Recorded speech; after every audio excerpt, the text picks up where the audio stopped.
Bapak Ibu Saudara-saudara kekasih Tuhan, selamat hari Minggu. Pada hari Minggu ini kita akan membaca firman Tuhan. Namun sebelumnya itu mari kita berdoa. Tuhan, kami bersyukur kepadamu, Engkau menganugerahkan hari Minggu ini. Di dalamnya kami boleh berbakti, memuji, memuliakan nama-Mu. Kami akan membaca firman kebenaran-Mu ya Tuhan, melandasi persekutuan kami. Ya Allah Roh Kudus, sucikan dan kuduskanlah kami. Pakailah hamba-Mu ini untuk memberitakan firman-Mu, sehingga firman-Mu ini sungguh-sungguh kami pahami, dan kami boleh berlakukan dalam kehidupan kami, menjadi kekuatan iman bagi kami semua. Berbicaralah ya Tuhan, kami siap mendengarkan firman-Mu. Di dalam nama Tuhan Yesus kami berdoa. Amin. Bapak Ibu Saudara-saudara, pembacaan firman Tuhan dari Yehezkiel pasal 7 ayat 1 sampai 14. Saya akan membacakannya. Lembaga Alkitab Indonesia memberi judul Kebangkitan Israel. Lalu kekuasaan Tuhan meliputi aku, dan Ia membawa aku keluar dengan perantaraan Roh-Nya dan menempatkan aku di tengah-tengah lembah, dan lembah ini penuh dengan tulang-tulang. Ia membawa aku melihat tulang-tulang itu berkeliling-keliling, dan sungguh amat banyak bertaburan di lembah itu. Lihat, tulang-tulang itu amat kering. Lalu ia berfirman kepadaku, "Hai anak manusia, dapatkah tulang-tulang ini dihidupkan kembali?" Aku menjawab, "Ya Tuhan Allah, Engkaulah yang mengetahui."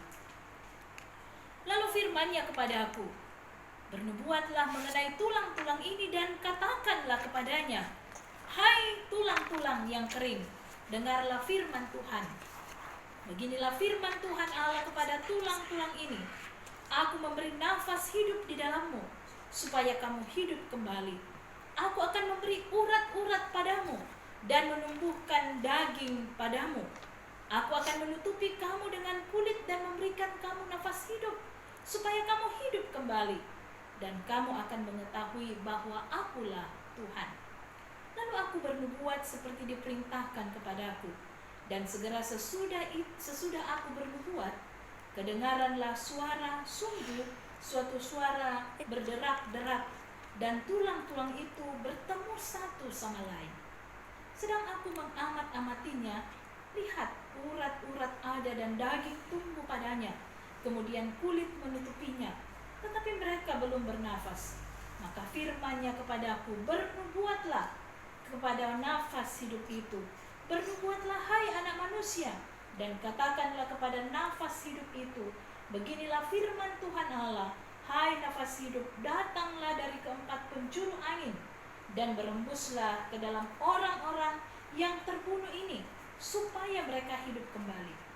Lalu aku bernubuat seperti diperintahkannya kepadaku, dan nafas hidup itu masuk di dalam mereka, sehingga mereka hidup kembali. Mereka menjejakkan kakinya, suatu tentara yang sangat besar. Firman-Nya kepadaku, hai anak manusia, tulang-tulang ini adalah seluruh kaum Israel. Sungguh mereka sendiri mengatakan, tulang-tulang kami sudah menjadi kering, dan pengharapan kami sudah lenyap, kami sudah hilang.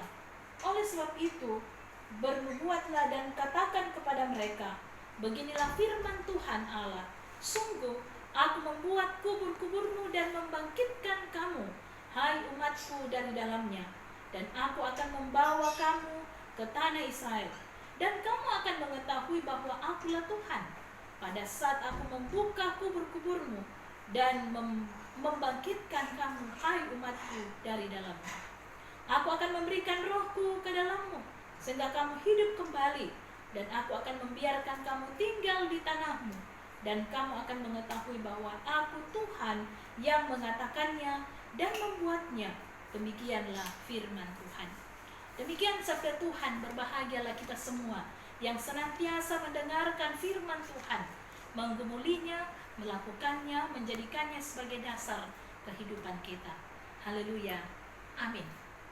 Bapak Ibu Saudara-saudara kekasih Tuhan, tema kita pada minggu ini, minggu tanggal 29 Maret 2020, Di dalam rangka kita memperingati Minggu Prapaskah yang kelima dan juga penutupan Pekan PI Gereja Toraja, tema kita adalah dipulihkan dari lembah kehancuran. Bapak Ibu Saudara-saudara kekasih Tuhan, seandainya pada saat ini Tuhan Yesus hadir di hadapan kita, lalu Ia berkata kepada kita semua, "Anakku yang paling kukasihi, apakah yang engkau kehendaki dari aku sehingga dapat berbuat bagimu?" Apa yang Tuhan mau?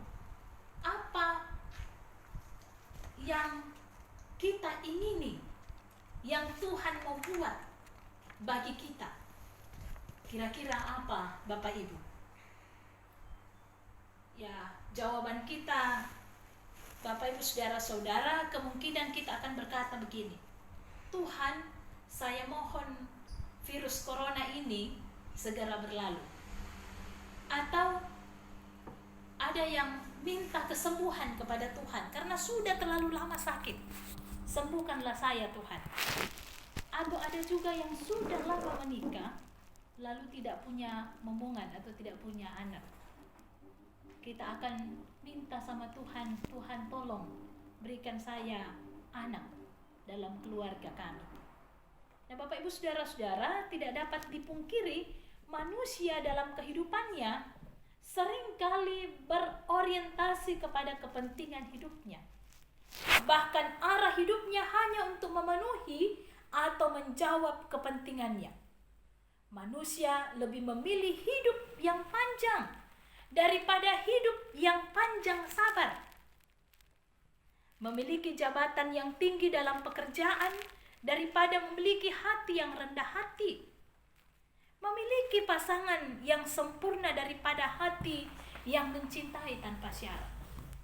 Memiliki uang yang banyak daripada hati yang murah hati.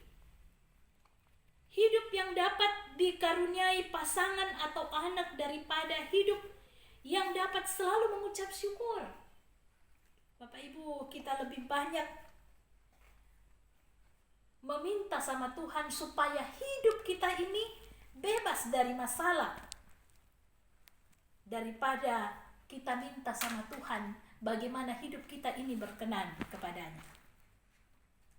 Ini yang menyebabkan pada akhirnya hidup kita penuh dengan kehancuran karena orientasi hidup kita itu hanya pada kepentingan diri kita sendiri.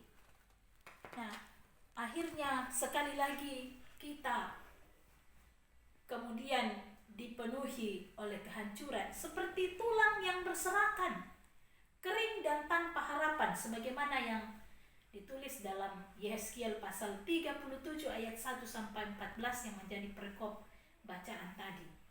Nah, Bapak Ibu Saudara-saudara, Allah mengajar umat Israel dalam keberadaan mereka ketika itu melalui penglihatan Nabi Yehezkiel. Menurut Yehezkiel 37, kehidupan umat Israel waktu itu seperti tulang-tulang yang kering, yang berserakan di lembah kematian. Nah, penglihatan Nabi Yehezkiel tersebut mengingatkan kita akan peristiwa killing field yang terjadi di Kamboja antara tahun 1975 sampai 1979 dengan korban yang mencapai 2 juta orang lebih. Mayat-mayat berserakan di daratan yang sangat luas dan tidak sempat dikubur. Padahal kebanyakan mereka adalah rakyat Kamboja yang hidup di pinggiran dan menjadi sasaran kekejaman Khmer Merah. Nah, dalam konteks kita sekarang ini mayat-mayat yang berserakan juga telah terjadi di Wuhan karena adanya COVID-19. Corona virus disease 19 yang memakan ribuan jiwa di sana. Nah, sedangkan mayat-mayat dalam penglihatan Nabi Yeskiel adalah tentara Israel yang mati terbunuh untuk menggambarkan umat Israel yang saat itu mengalami kekalahan melawan Babel. Allah memerintahkan Nabi Yeskiel untuk bernubuat agar tulang-tulang kering itu dapat hidup kembali. Ketika Nabi Yeskiel bernubuat, tumbuhlah urat-urat dan daging, lalu kulit yang menutupi seluruh permukaan tubuh. Nubuat berikutnya adalah agar napas hidup segera menguasai tubuh orang yang masih mati, sehingga kemudian mereka bangkit dari kematiannya dan menjadi tentara yang siap berperang. Itu yang dapat kita lihat dalam Yehezkiel pasal 37 ayat 1 sampai 10. Nah, nubuat Allah yang diucapkan Nabi Yehezkiel ini pada hakikatnya adalah untuk mengatakan firman Tuhan yang berkuasa mengaruniakan kehidupan bagi yang telah mati dan membangkitkan harapan yang telah pudar. Umat Israel waktu itu benar-benar berada dalam kehancuran total. Kerajaan Babel yang dipimpin Raja Nebukadnezar berhasil mengalahkan umat Israel di Yehuda secara telak dan membawa sebagian besar penduduknya ke Babel sebagai tawanan. Mereka telah kehilangan segalanya dan tidak lagi memiliki kekuatan sedikit pun. Sungguh, saat itu mereka benar-benar telah kehilangan harapan. Dan itu dapat kita baca dalam Yehezkiel pasal 37 ayat 11. Tetapi kasih dan anugerah Allah tidak pernah meninggalkan umatnya. Dengan kuasa nubuat, yaitu firman-Nya, Allah berkarya memulihkan seluruh kehidupan umat Israel. Itu dapat kita baca dalam ayat 12 sampai 13 Yehezkiel pasal 37. Jadi Bapak Ibu, karya pemulihan Allah adalah mengembalikan kembali kehidupan, kedudukan, dan martabat umatnya, sehingga mereka dapat kembali dari pembuangan di Babel dan membuat identitas baru sebagai umat Allah.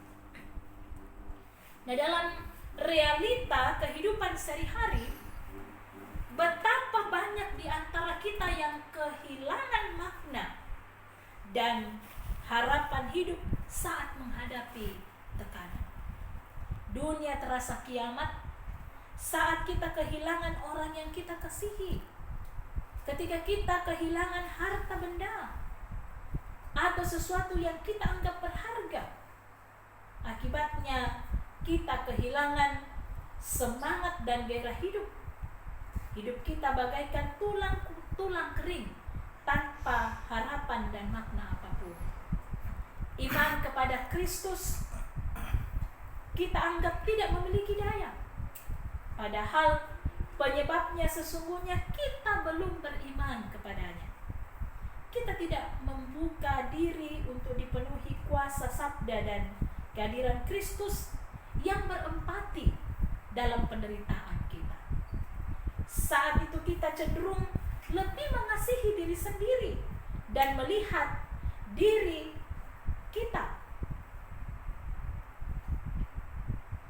sebagai seorang yang paling malang di dunia.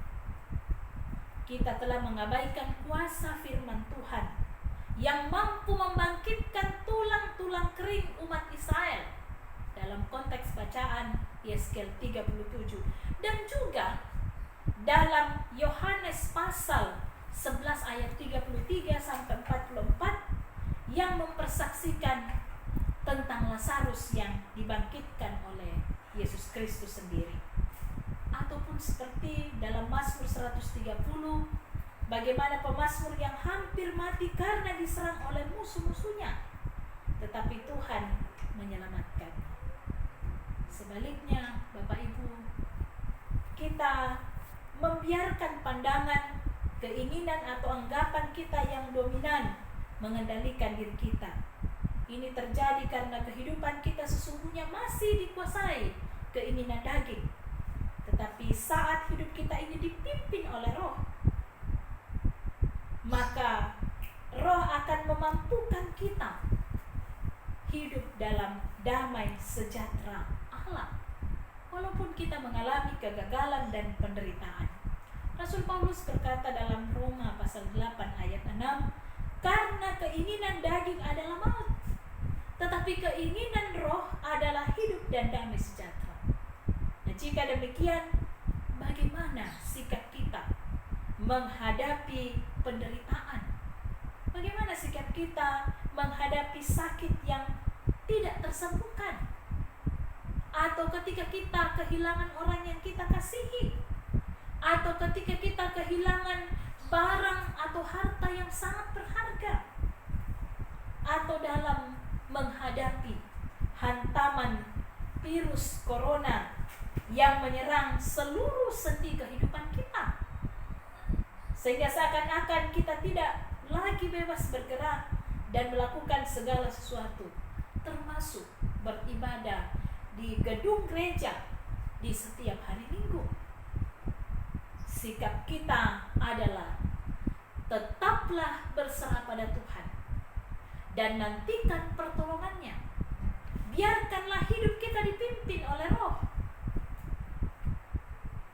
Mintalah Roh Kudus untuk mengajarkan kita bagaimana cara bersabar dan mengucap syukur dalam segala perkara. Tetaplah fokus kepada Yesus Kristus dan bukan kepada virus corona ataupun penderitaan kita.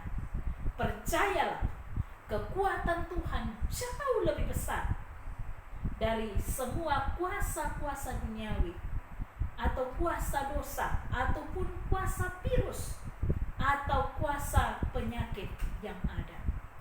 Hanya Tuhan yang dapat memberikan kekuatan dan mengarahkan hidup kita sesuai dengan kehendaknya. Menjalani Minggu Prapaskah yang kelima ini dan sekaligus penutupan Pekan PI atau Pekan Pekabaran Injil Gereja Toraja. Yakinlah Bapak Ibu dan saudara-saudara sekalian, kita pasti dipulihkan dari lembah kehancuran, sehingga dalam segala keadaan kita akan memiliki damai sejahtera Allah.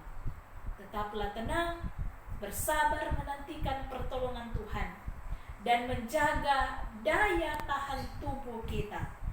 Kiranya Tuhan akan terus menyertai kehidupan kita, dan kita pun juga akan terus beriman yang teguh kepada Tuhan. Amin.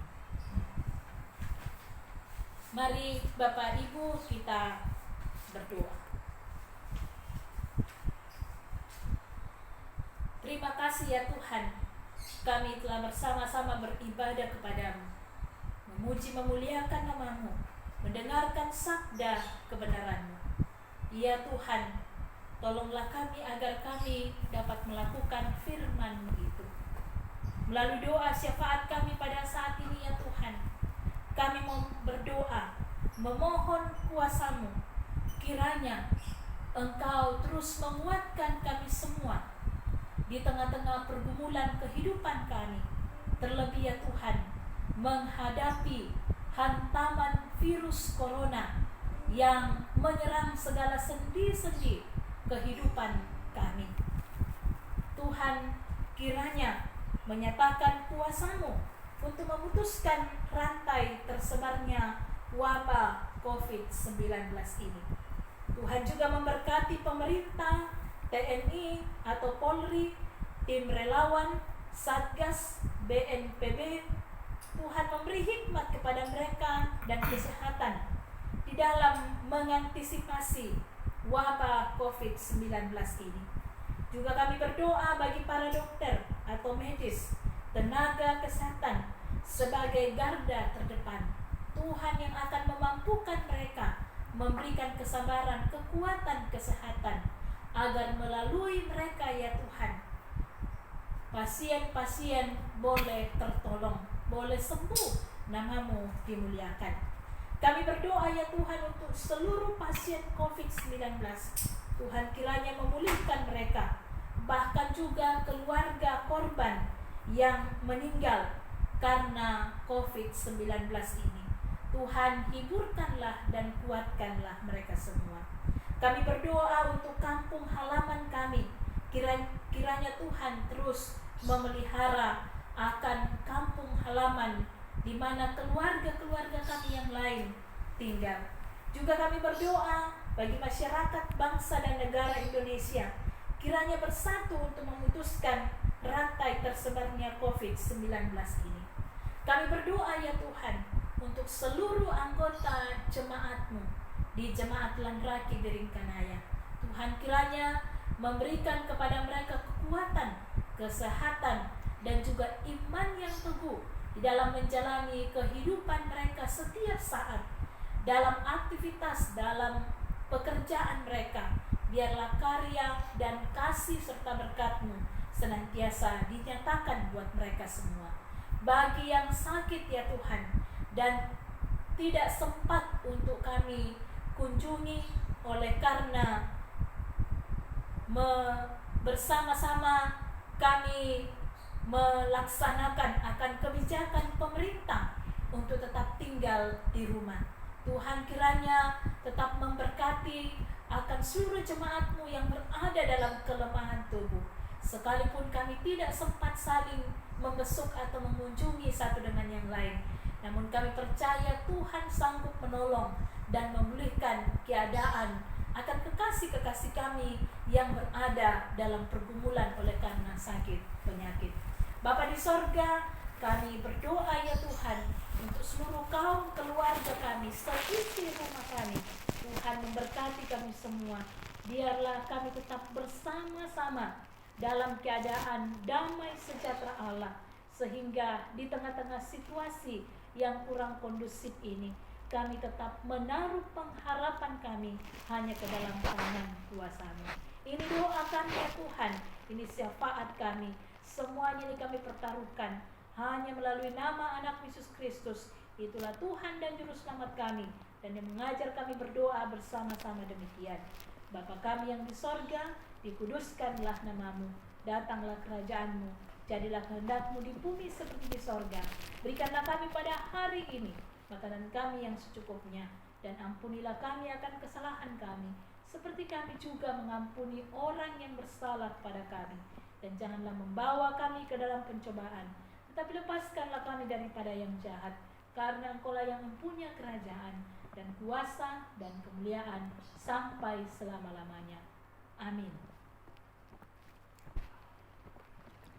Demikianlah ibadah kita, dan selamat hari Minggu bagi Bapak Ibu Saudara-saudara sidang jemaat kekasih Tuhan di Jemaat Landraki Biringkanaya. Tuhan memberkati kita. Amin.